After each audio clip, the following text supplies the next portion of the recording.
Muy buenas tardes, soy Virginia Cueva Talledo, enfermera peruana, especialista en cuidados intensivos del adulto y en soporte nutricional farmacológico, miembro actual de la Junta Directiva de la Asociación Peruana de Terapia Nutricional, ASPETEN.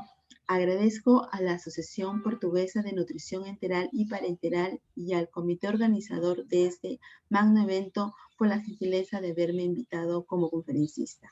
En esta oportunidad daré el tema titulado Nutrición especializada en pacientes críticos, importancia y cuidados de enfermería.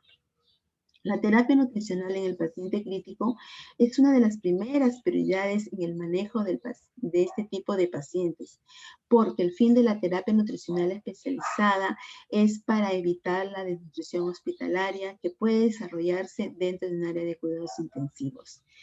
Por lo tanto, va a beneficiar la evolución de la enfermedad del paciente, evitando incrementar la comorbilidad de estos pacientes y que lo pueden llevar a la muerte. El paciente crítico es un paciente de manejo bastante complejo.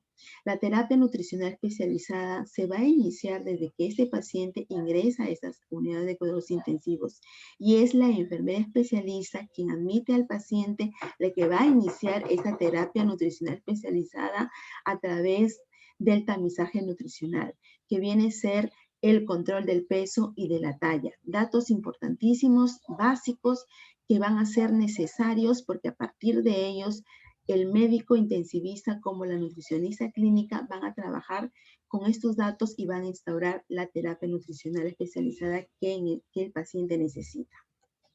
Entonces, las competencias de enfermería en el proceso de administración de la terapia nutricional se inician desde el tamizaje nutricional, pasan por varios tiempos, como son la evaluación nutricional, la formulación nutricional, la preparación de la fórmula nutricional especializada, la administración de la fórmula nutricional especializada, el monitoreo de la terapia nutricional y el retiro de la terapia nutricional, donde la enfermera de cuidados intensivos tiene la responsabilidad al 100% en cuanto a la administración de las fórmulas especializadas de terapia nutricional, su monitoreo y el retiro de la misma cuando ya el paciente no lo necesita. Entonces, la enfermera va a ser la encargada de administrar esa terapia nutricional especializada y va a administrar fármacos nutricionales especializados. Y lo va a hacer bajo cuatro formas. A través de una nutrición oral, a través de una nutrición enteral, a través de una nutrición parenteral o a través de una nutrición mixta o también llamada nutrición complementaria. Los equipos interdisciplinarios en terapia nutricional es una forma de trabajar en este siglo XXI y enfermería debe de formar parte de estos equipos especializados de terapia nutricional que atienden a cualquier tipo de pacientes hospitalizados dentro de una área asistencial y no solamente dentro de una área asistencial, sino también fuera de ella, en el domicilio. La participación de la enfermera es importante, es primordial, porque se va a encargar principalmente de supervisar los cuidados de las enfermeras de las diferentes áreas de las instituciones de salud. Pero la enfermera intensivista, la que está con el paciente día a día, a pie de cama, también debe estar preparada, debe ser un profesional de enfermería competente, con un perfil diseñado y perfeccionado para atender ese tipo de pacientes para que ofrezca cuidados seguros y de calidad y para evitar las complicaciones propias de la terapia nutricional que pueden ser muy deleterias. Entonces, esta enfermera debe de prepararse en conocimientos basados en las evidencias científicas, tanto médicas como de enfermería, debe tener un entrenamiento permanente y eso lo va a adquirir y eso lo va a tener en el día a día en su trabajo, debe tener conocimientos de bioética y esos conocimientos aplicarlos también en su trabajo con estos pacientes para defender la dignidad de ellos, ¿no? Y que no haya eventos adversos de este tipo de tratamientos que se le ofrece al paciente en una unidad de cuidados intensivos. Y la capacitación permanente, constante, ya sea intrahospitalaria o extrahospitalaria, pero es obligación de perfeccionarse para poder ofrecer estos cuidados seguros al paciente crítico que recibe terapia nutricional especializada. Entonces, a través de esa vigilancia permanente que la enfermera va a ofrecer al paciente, ¿para qué? Para evitar o tratar las complicaciones inmediatas o mediatas de la terapia nutricional especializada y para evitar el déficit calórico y proteico, que es muy importante dar esos datos de cuánto recibió el paciente, ya sea nutrición enteral o nutrición parenteral, y compararlo con lo que se le indicó, ¿no?, en un determinado tiempo y determinar si es que este paciente tuvo toda la administración indicada o no y ver cuáles han sido los inconvenientes y de alguna manera ayudar a este paciente a que no se desnutra. Entonces, los cuidados de enfermería en la terapia nutricional son los siguientes: la higiene de manos, la posición de la cabecera del paciente, la higiene oral, la prevención de oclusión de las sondas enterales, el cuidado de la fórmula enteral y la administración de agua durante la terapia nutricional enteral. La higiene de manos, como ustedes muy bien lo conocen, es el método más efectivo para la prevención y control de las infecciones de los accesos enterales, ¿no? Entonces, la enfermera debe de respetar esta norma, aplicando los 11 pasos correspondientes a un buen lavado de manos, con agua y jabón y con solución alcohólica son 8 pasos, y aplicarlos en los 5 momentos que determina la Organización Mundial de la Salud para erradicar toda esta carga bacteriana que va a encontrarse en sus manos, ¿no? Y que la va a ir obteniendo a medida en el ambiente de la UCI. La posición del paciente. La posición de la cabecera del paciente que recibe nutrición enteral debe estar sentado en un ángulo de 30 a 45 grados durante la administración de la nutrición enteral. Tiene un grado de recomendación tipo A. Y al menos entre media hora y una hora después, a excepción de la alimentación en ayuno. Aunque no hay una evidencia fuerte de que no se produzca broncoaspiración en un paciente que porta una sonda nasoyeyunal, igual, entonces los cuidados van a estar dirigidos a estos pacientes. Igual se les tiene que elevar mínimamente 30 grados la cabecera para evitar esta broncoaspiración de las fórmulas enterales y producirles al paciente una neumonía aspirativa que lo puede agravar más su estado crítico. La higiene oral también es muy importante. Todo paciente que tenga acceso enteral nasogástrico u orogástrico debe tener un aseo de boca diaria, 2, 4 veces al día, dependiendo del estado de la mucosa oral del paciente crítico. Se recomienda que sea previamente un cepillado de dientes, bueno, si es que el paciente tiene dientes, ¿no? Y seguido del lavado con un colutorio, que es un antiséptico oral tipo gluconato de clorexidina al 0.12%. Bueno, este tipo de cuidado tiene un nivel de evidencia tipo 1B, grado de recomendación B. La prevención de la oclusión de las sondas es muy importante. Es la complicación mecánica más frecuente de los pacientes que están recibiendo nutrición enteral. Se debe de elegir sondas de diferente calibre, ya sea 10, 12, 14, 16 frames, y deben estar relacionados con el tipo de fórmulas enterales que van a recibir. Si son fórmulas enterales que van a recibir por bomba infusora, se recomiendan sondas enterales de delgado calibre, como son de 10, de 12 frames. Si van a recibir fórmulas enterales en bolos o son muy densas, la medida de las ondas deben ser mayores, deben ser de 14 a 16 frames. Eso tiene que tener bastante relación. También algunos medicamentos que recibe el paciente a través de la sonda enteral, como fenitoína, van a hacer de que van a transformar a la fórmula enteral en una formación de coágulos, y estos coágulos, a medida que pasa el tiempo, se van a pegar a las paredes de la interna de la sonda enteral y en algún momento la van a obstruir, ¿no? Entonces tiene que ver mucho la interacción farmacológica, en este caso con la fenitoína, que produce ese fenómeno en la nutrición enteral. El cuidado de la fórmula enteral. En caso de manipulación, esta debe de realizarse en un ambiente limpio. O sea, si hay que reconstituir una fórmula enteral en polvo, debemos nosotros tener ya separado un lugar aséptico, donde contemos con utensilios, ya sean descartables o reusables, pero desinfectados o de alguna medida asépticos.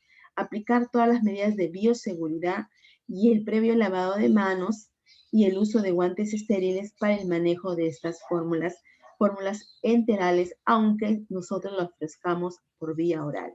¿No? Contar con receptáculos propios de la bomba infusora, ¿no? Estos receptáculos tienen la característica de venir asépticos o estériles y va a garantizar a que la fórmula enteral que le vamos a dar a nuestro paciente crítico no esté contaminada. Y la administración de agua viene a ser la administración de una agua hervida, ya sea tibia, al ambiente, ¿no? O fría, dependiendo del caso, que se le va a administrar a través de la sonda enteral al paciente, con dos fines. Primero, para hidratarlo, según indicación médica, porque también tiene que estar indicado cuánto de agua debe administrar el paciente diario. Y segundo, a través de esta hidratación, nosotros de alguna manera vamos a permitir que nuestra sonda enteral esté permeable. La incompatibilidad farmacológica es otro de los grandes problemas que se tiene cuando se administra nutrición enteral, porque existen medicamentos que interfieren, ¿no? en la biodisponibilidad tanto de la fórmula enteral como de los mismos fármacos adicionales que forman parte del tratamiento de los pacientes críticos. Por ejemplo, los antibióticos como penicilina, tetraciclina, rifampicina, norfloxacina, entre otros, van a retrasar o reducen la absorción del nutriente enteral. Y acá, como ya les había mencionado, la fenitoína reduce la biodisponibilidad con alimentos ricos en grasa, las fórmulas enterales ricas en grasas y altas concentraciones de folatos. Entonces, y también tiene ese fenómeno de hacer de que la fórmula enteral se transforme grumosa y con el tiempo obstruya las ondas enterales. Ahora los cuidados dirigidos a la terapia nutricional parenteral.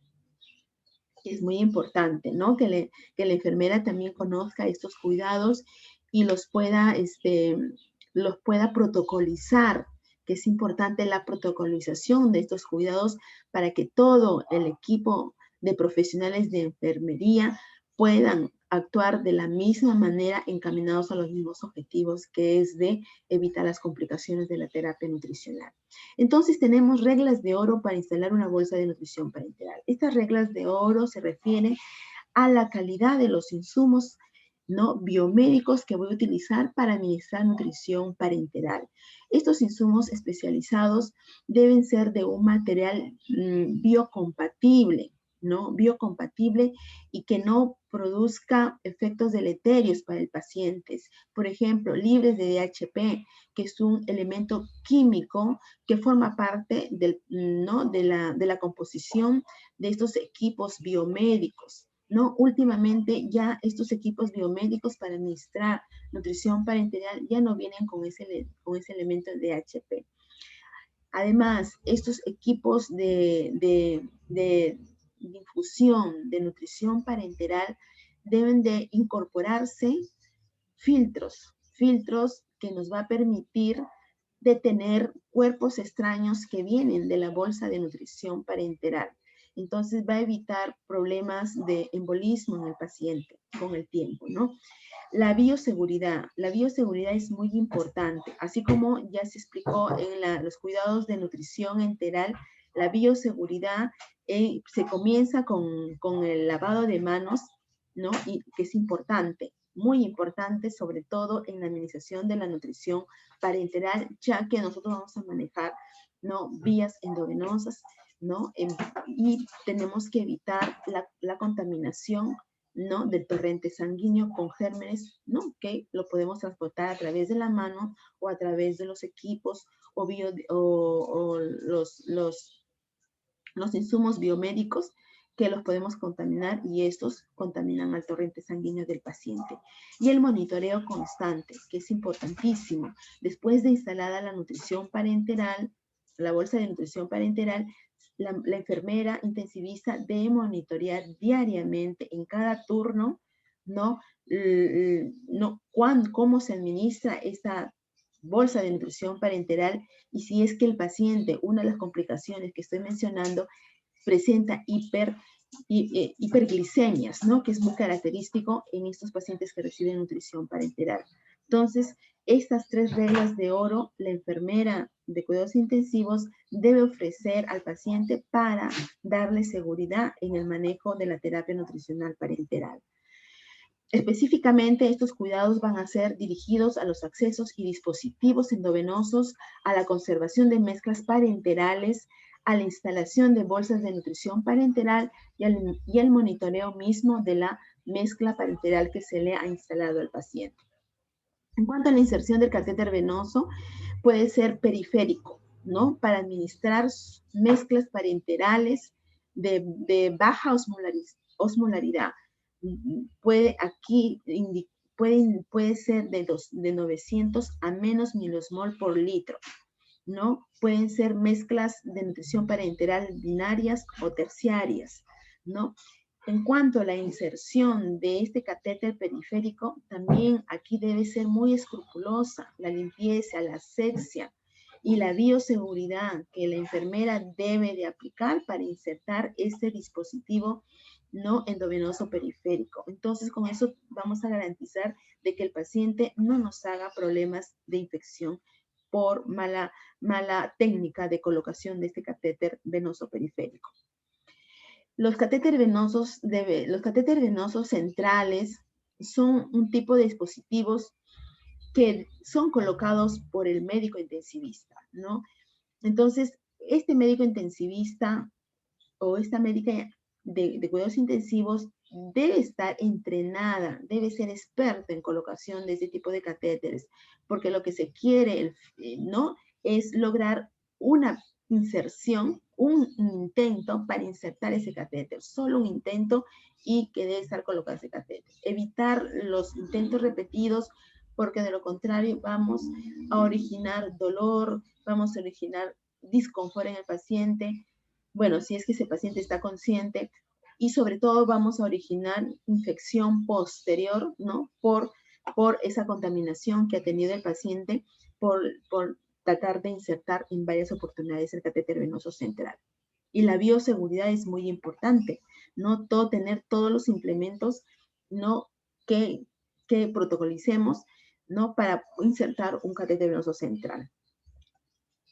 Y este catéter venoso central se coloca en los pacientes críticos que van a requerir nutriciones parenterales de alta osmolaridad, es decir, mayores de 900 miliosmol. También pueden ser mezclas parenterales binarias o mezclas parenterales terciarias. A una acotación, en caso de que el paciente no tenga vías periféricas para ser administradas nutriciones parenterales de baja osmolaridad, se puede utilizar el catéter venoso central, pero no a la inversa. No a la inversa, es decir, no utilizar nutriciones parenterales de alta osmolaridad por vía periférica, porque sí, ahí le vamos a producir una flebitis importante al paciente que lo puede llevar inclusive a un agravamiento de su estado crítico.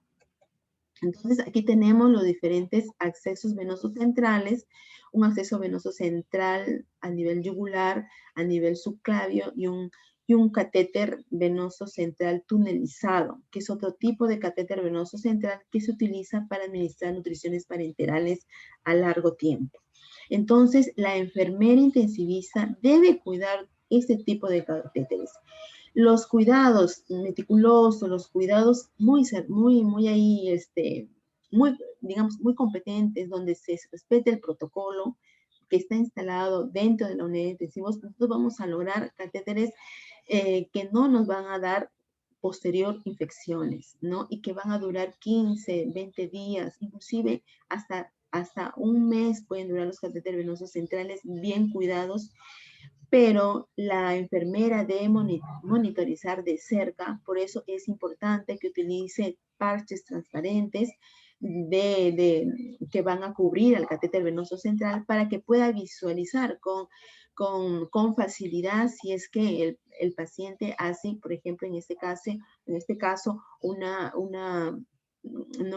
reacción, ¿no? A los, digamos, aquí en este caso, al hilo, ¿no? Que está sujetando este catéter venoso central.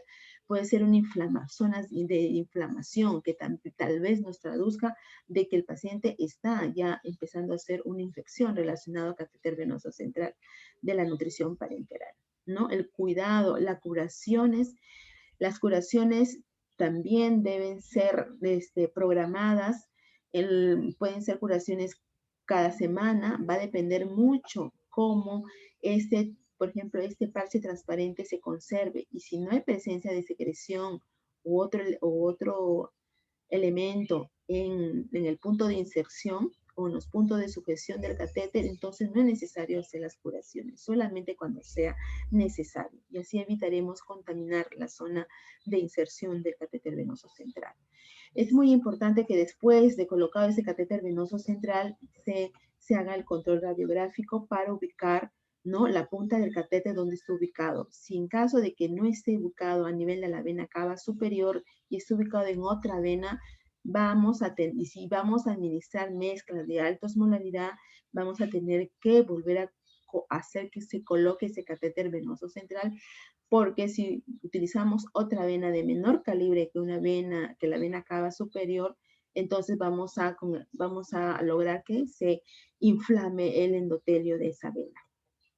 El uso de conectores sin aguja, que es muy importante para evitar la contaminación de los catéteres, ¿no? La refrigeración de las mezclas de nutrición parenteral, estas deben de estar en un refrigerador entre 2 a 8 grados para evitar de que no se inestabilice la mezcla de nutrición parenteral, ¿no? Y cuando se va a utilizar esta bolsa de nutrición parenteral al paciente, esta debe ser sacada mínimo 3 horas antes para que se ambiente. No debe ser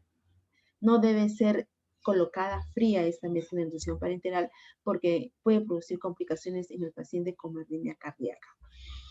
La técnica de instalación de una bolsa de nutrición parenteral viene a ser lo principal. Lo primero que debe hacer la enfermera es el lavado de manos, ¿no? Con agua y jabón, ¿no? Esa es la indicación, no con solución alcohólica, sino con agua y jabón. Tener todo el equipo listo a la mano, ¿no? Es muy importante tener todo el equipo listo. Las bolsas, ¿no?, que van a cubrir a la bolsa misma de la nutrición parenteral para evitar la interferencia de la luz que inestabiliza la mezcla de nutrición parenteral, ¿no? Verificar de que esa bolsa pertenezca al paciente. Aquí estamos aplicando los 5 correctos básicos de la administración de medicamentos, porque la nutrición parenteral es un medicamento de alto riesgo. Vemos cómo están las características mismas de la mezcla, cómo es el aspecto físico, si hay separación de mezclas, si hay cuerpos extraños, ¿no? No adicionar otros medicamentos dentro de la mezcla de nutrición parenteral, digamos como insulina, como heparina. Eso debe ser manejado en forma aparte.